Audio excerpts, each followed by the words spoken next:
Bonjour et bienvenue dans le monde du gros loco. C'est Chris 3D et aujourd'hui je vais vous présenter la Snapmaker 2.0 en version A350.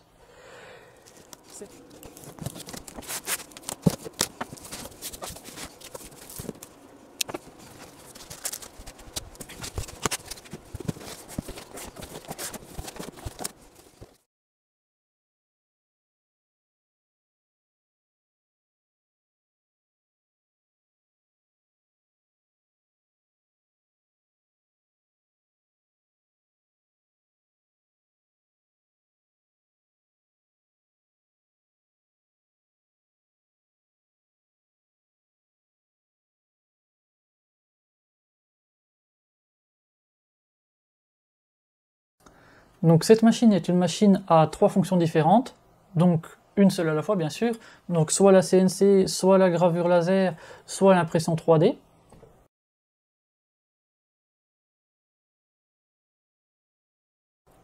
En fonction justement de ce qu'on va vouloir faire, là par exemple elle est équipée en CNC, donc avec le module CNC et le plateau.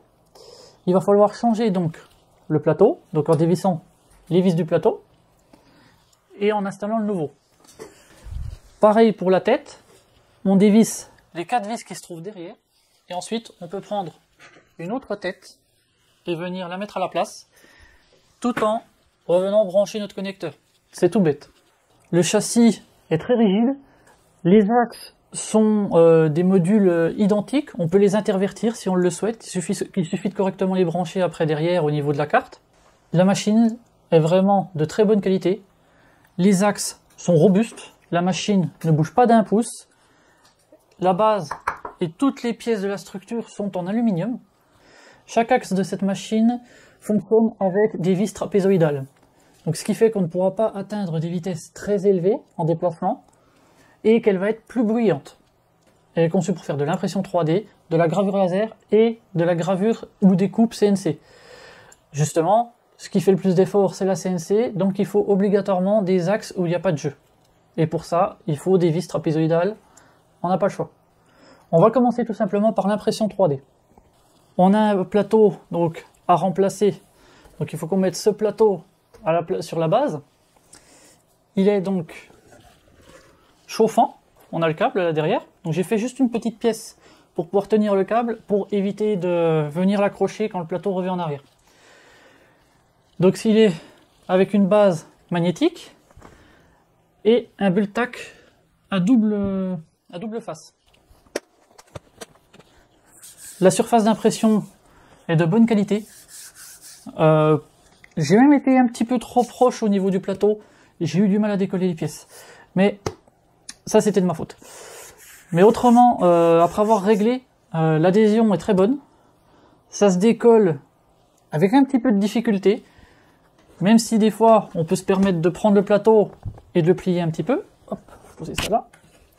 Vu qu'il est flexible, il y a une feuille de métal entre en fait.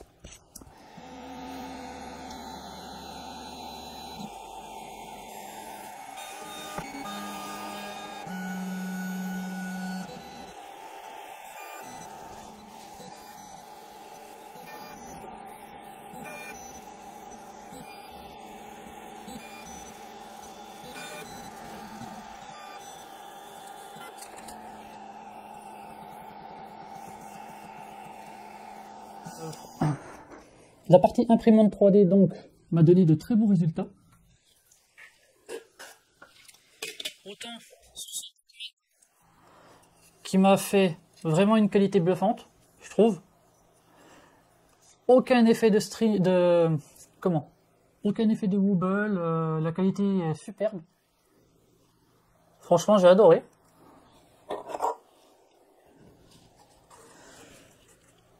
Ça, c'est un vase que je m'étais fait. Pareil, une très bonne qualité. Ici, c'est un petit bloc, c'est normal. J'ai testé donc la reprise après copie. Bien sûr, sur la partie impression 3D, on a donc un détecteur de fin de filament qui se trouve juste derrière, un petit capteur. On a aussi donc, pour tous les modes, une reprise en cas de coupure d'électricité. On a un entraînement donc du fil à l'intérieur en simple engrenage. Donc c'est-à-dire on a juste un engrenage au niveau du pignon on a juste un pignon pour l'engranement du filament, et ensuite c'est un roulement. Donc il y a un bon entraînement du filament, mais par contre pour les filaments flexibles, c'est plus compliqué. Et on a quand même pas mal d'espace à l'intérieur. Donc si vous utilisez des filaments flexibles, désactivez la rétraction. J'ai fait aussi cet avion fusée que j'adore. Et c'est très bien passé, donc je l'ai imprimé bien sûr comme ça, sur le plateau. Donc comme ça m'a permis en même temps de tester l'accroche. Et l'accroche est très bonne, ça je peux vous le dire. Il a un très beau rendu. La partie impression 3D, franchement, il n'y a rien à dire. Je me suis fait aussi ce fameux tiroir ici, pour pouvoir ranger donc des accessoires. Donc autant que ce soit des petits clips ou des petits clips pour tenir des pièces au laser, des outils, un câble. Ça permet de ranger pas mal de choses.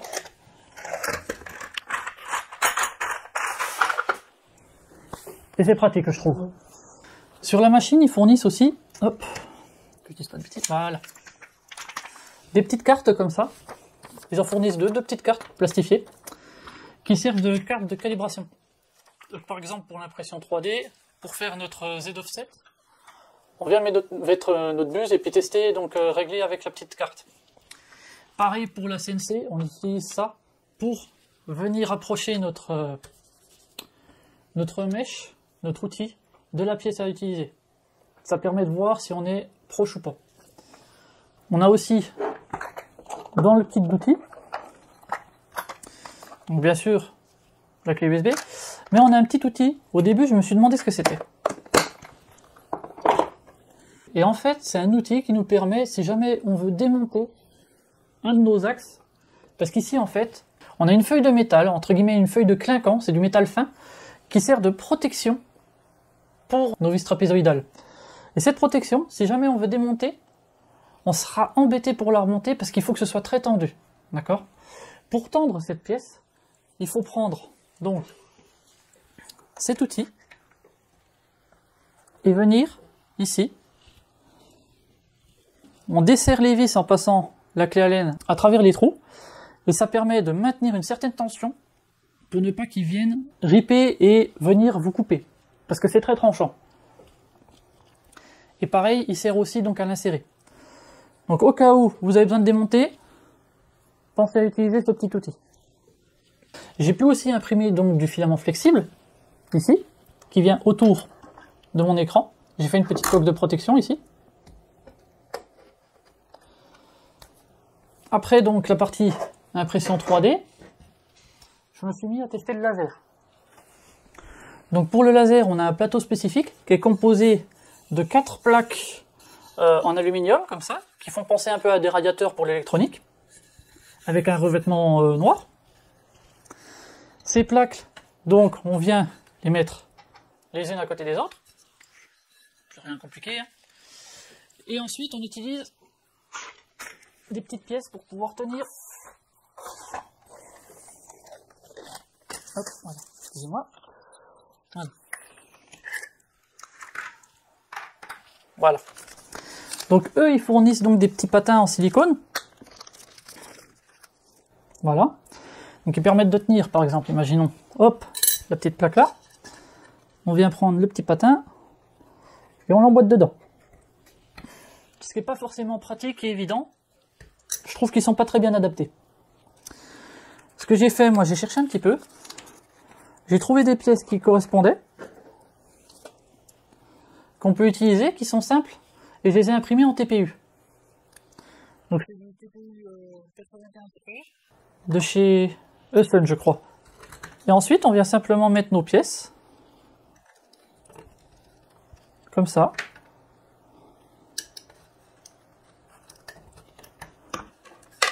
Pour maintenir nos pièces. Ce qui fait que la pièce là, elle bouge pas. Bon, bien sûr, faut mettre nos pattes pour tenir nos pièces, pour avoir la zone à graver visible.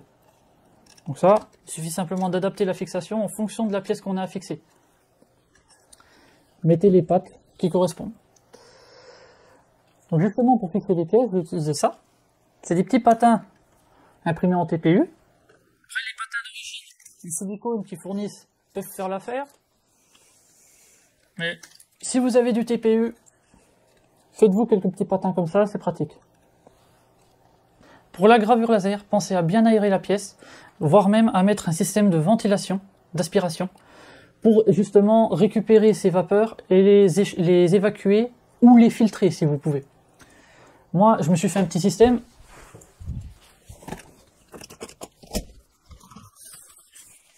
Donc c'est une plaque ici,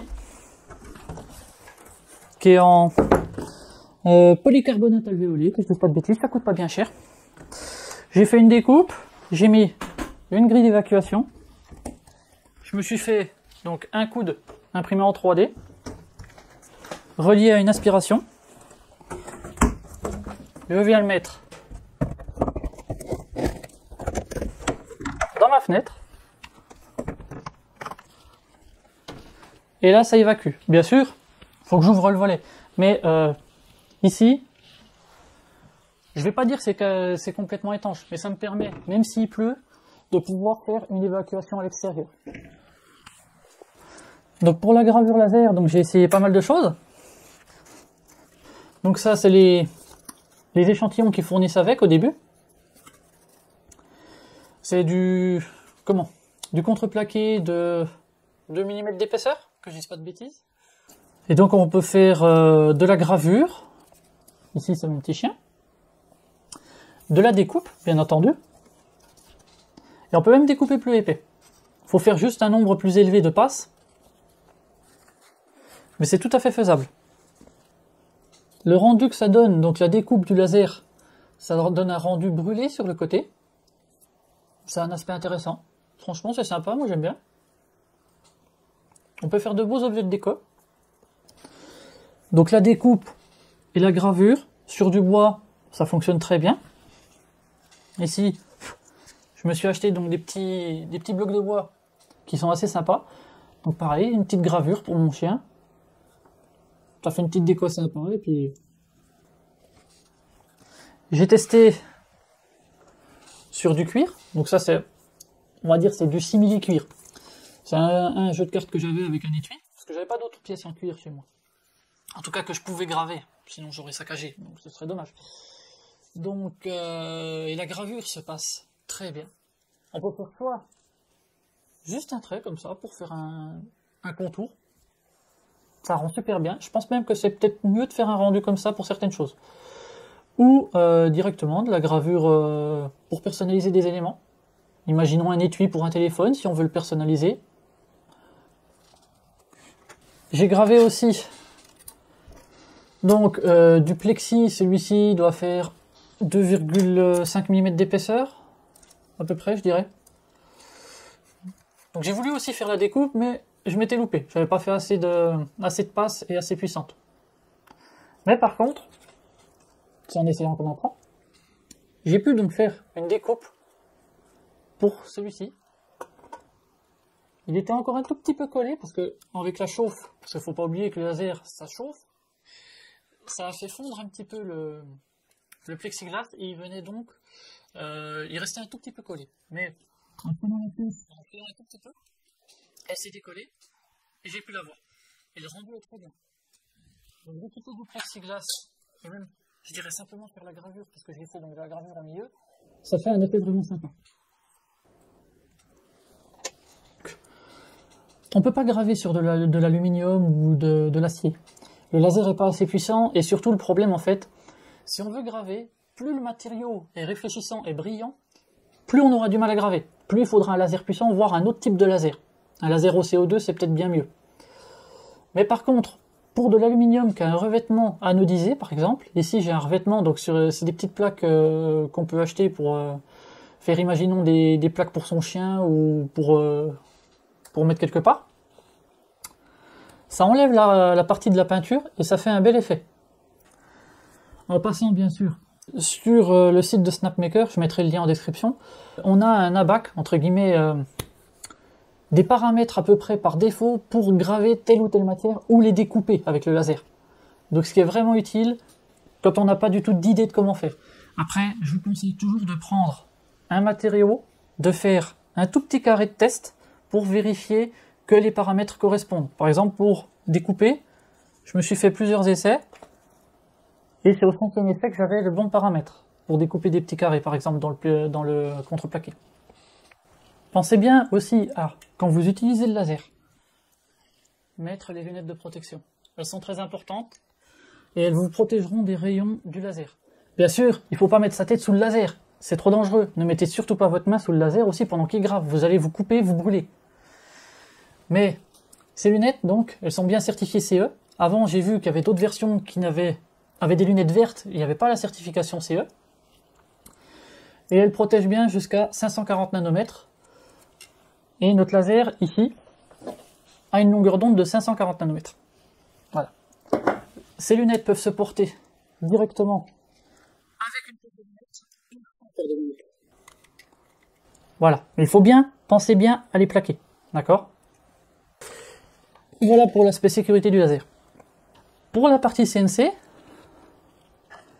j'ai pu faire pas mal de tests donc de découpe, d'usinage, avec la plaque d'acrylique qui est fournie.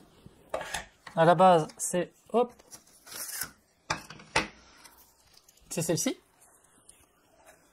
Donc je me suis arrangé pour mettre le centre de mon fichier un peu décalé, comme ça j'avais encore le côté pour pouvoir faire d'autres pièces. J'ai fait des tests de gravure aussi. Une autre pièce, une sorte de badge, un peu à l'image de mon chien. Vous le verrez partout aujourd'hui. Ça se passe super bien, franchement. La découpe se fait bien. Ça fait du bruit. Ça, c'est certain. D'ailleurs aussi, pensez aussi, quand vous faites de l'usinage ou du fraisage avec la CNC, à mettre vos lunettes de protection. Et je vous conseille aussi, si vous avez des protections auditives, moi, j'ai un bon vieux casque que j'ai récupéré il y a pas mal de temps. Ça protège bien du bruit, parce qu'il ne faut pas oublier que là, la partie CNC, elle tourne jusqu'à 12 000 tours minute. Donc on peut la régler la vitesse de 6 000 à 12 000 tours minute. Donc si jamais il y a un morceau de votre pièce qui vient à voler ou la mèche qui vient à se briser parce que vous vous êtes trompé, vous êtes venu heurter une patte et la mèche vient à se briser, la mèche vole en éclats. Donc les lunettes c'est très important. On a deux mèches qui sont fournies avec la machine. On a une petite mèche de découpe et on en a une à bout rond. Cette mèche à bout rond est faite pour la sculpture et la petite mèche, elle est faite pour la découpe. Bien sûr, après, chaque matériau peut avoir des mèches différentes. Moi, ici, j'ai un petit assortiment de mèches. Parce que j'ai déjà en fait une CNC, que j'utilisais très peu, mais j'ai une CNC. Donc j'ai des mèches ici pour la découpe du plexi de l'aluminium, donc spécifique, avec une dent. On a des petites mèches pour la sculpture, j'en avais déjà, mais j'en ai quand même récupéré. Des mèches pour faire du V-carve, donc autrement dit, elles sont... Comment ? Elles sont en V, tout simplement. Donc celle-ci avec un angle de 90 degrés. Donc avec ce petit assortiment de mèches, j'ai aussi, parce que bien sûr ces mèches, il faut qu'elles puissent aller dans le mandrin de la machine. Le mandrin de la machine à la base, c'est du 3,15. Donc, j'ai tout un assortiment de mandrins qui me permet d'utiliser des diamètres de mèches différents jusqu'à 7 mm. Bon, 7 mm, allez-y mollo quand même, hein. Vous n'oubliez pas que c'est une petite machine, elle a ses limites. Mais moi j'ai essayé donc en 6 mm de diamètre avec le mandrin. J'ai fait donc des pièces avec la fraise en V qui est ici, donc avec un diamètre de 6 mm.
Donc ça, c'est un petit cadeau que j'ai fait pour la fête des mères.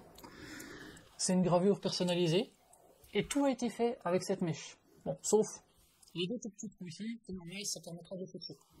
J'ai acheté des plaques de bambou en fait. C'était des planches à découper à la base. Et je me suis dit pourquoi pas. Donc j'ai testé le bambou et ça se travaille très bien. Ça fait un très beau rendu. Si vous voulez faire des cadeaux personnalisés, cette machine elle est faite pour vous. J'ai fait aussi avec une mèche avec un bout incurvé.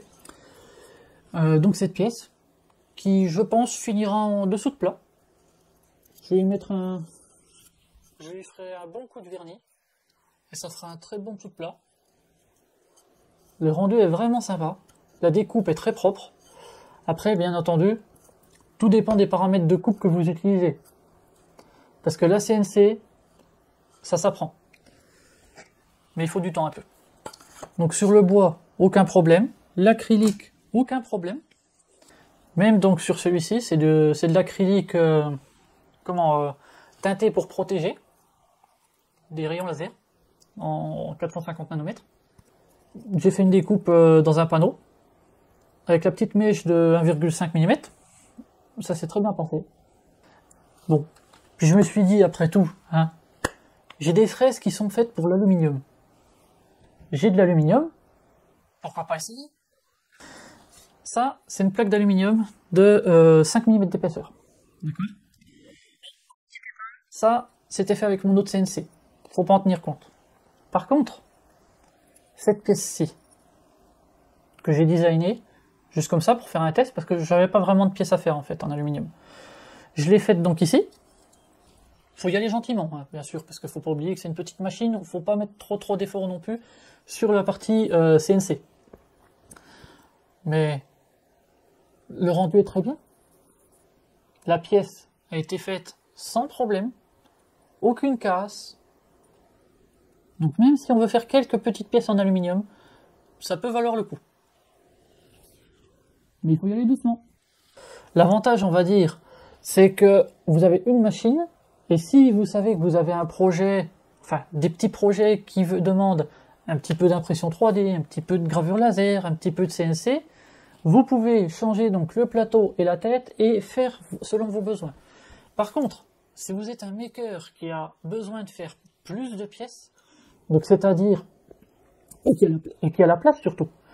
Mais si vous êtes un maker qui a envie de faire pas mal de pièces, en même temps de l'impression 3D, en même temps de la gravure laser, en même temps de la CNC, cette machine n'est pas faite pour vous. Par contre, si vous avez peu de place et que vous voulez une machine donc, qui permet de faire 3 choses différentes, la Snapmaker peut être un bon choix. Elle a environ 1800 € actuellement, donc c'est quand même un investissement, ça c'est certain.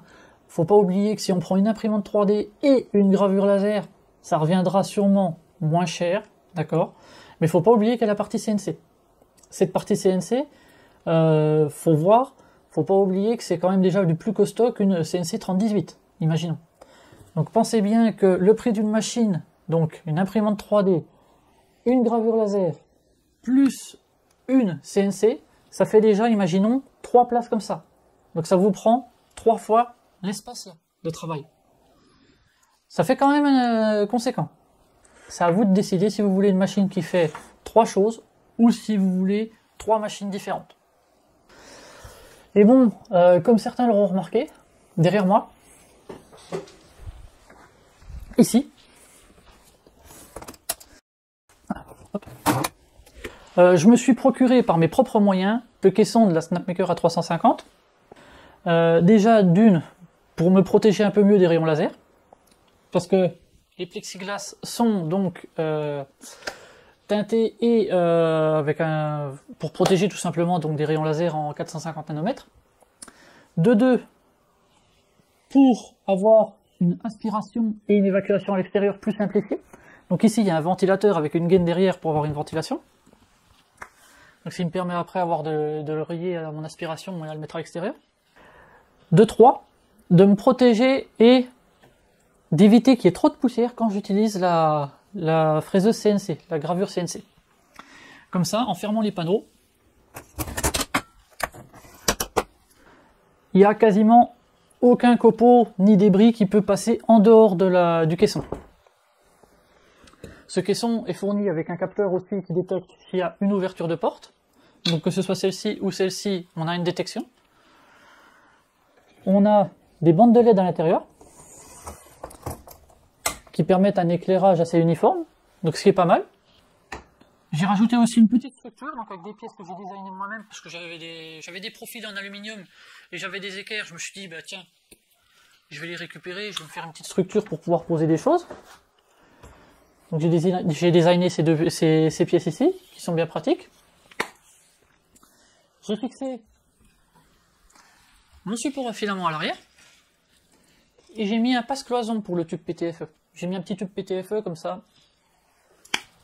C'est tranquille.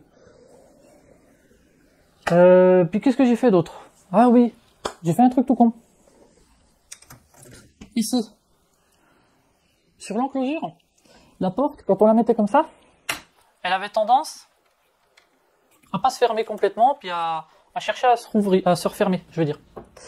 Donc ce que j'ai fait, vous entendez là?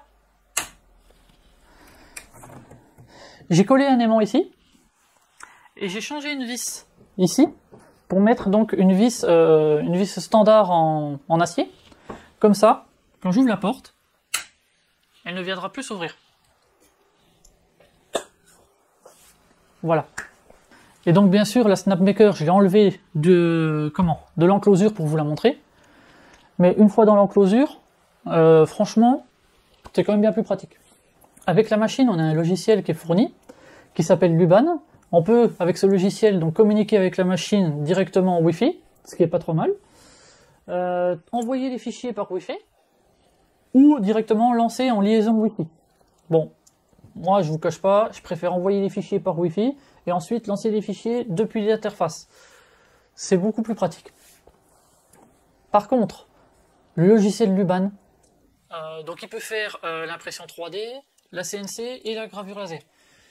Mais franchement, ils auraient pu investir un peu plus là-dedans, parce que le logiciel, il est performant, oui, mais il est très limité.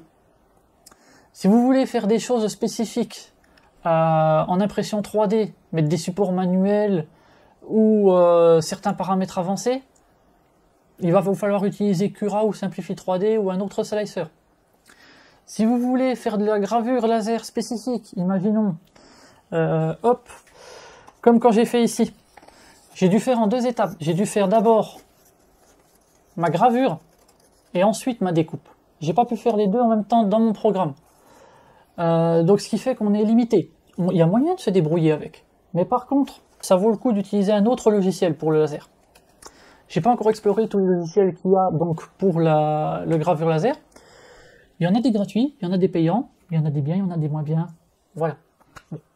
Chacun se fera son avis. Il existe bien sûr des vidéos là-dessus. Donc je vais pas en faire un débat. Par contre, pour la partie CNC, je vous conseille fortement d'apprendre à utiliser Fusion 360. Parce qu'avec Fusion 360, vous pouvez faire donc justement la partie fabrication. C'est donc justement avec Fusion que j'ai pu faire ça. Donc il faut designer votre pièce. De préférence, designez-la sous Fusion. Si vous êtes déjà un adepte de Fusion, c'est déjà un très bon avantage. Ensuite, il vous faudra juste apprendre le module de fabrication. Il y a des tutos qui sont sur internet et qui peuvent vous aider pour ça. Parce que pareil, vous êtes limité au niveau de ce que vous voulez faire. Vous pouvez pas amener de modèle 3D dans Luban pour lui dire « Ah ben tiens, tu vas me faire des creux, tu vas me faire des... etc. etc. » Par contre, si vous voulez juste faire des gravures comme ça, avec une fraise en V, une fraise à bourron ou autre chose, là il n'y a aucun problème, Luban le gère très bien. Mais bien sûr, si vous faites des pièces avec Luban, il vous faudra pas un fichier en format STL ou objet, il vous faudra un fichier au format PNG ou SVG, donc avec des formats vectoriels.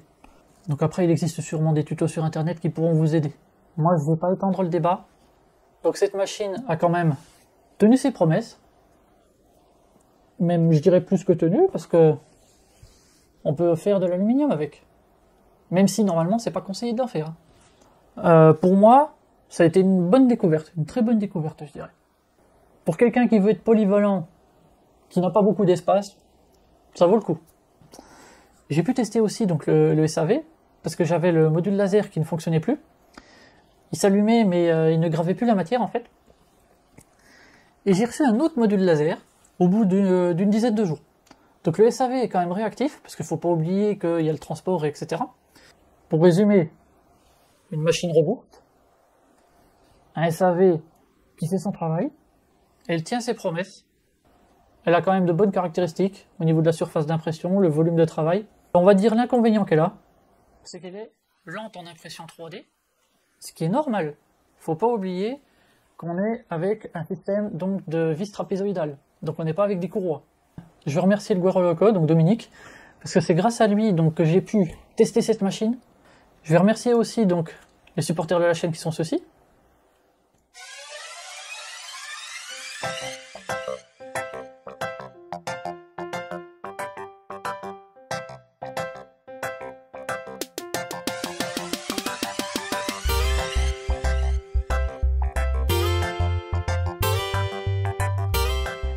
Si vous avez aimé la vidéo, mettez un like, abonnez-vous à la chaîne, merci et à bientôt.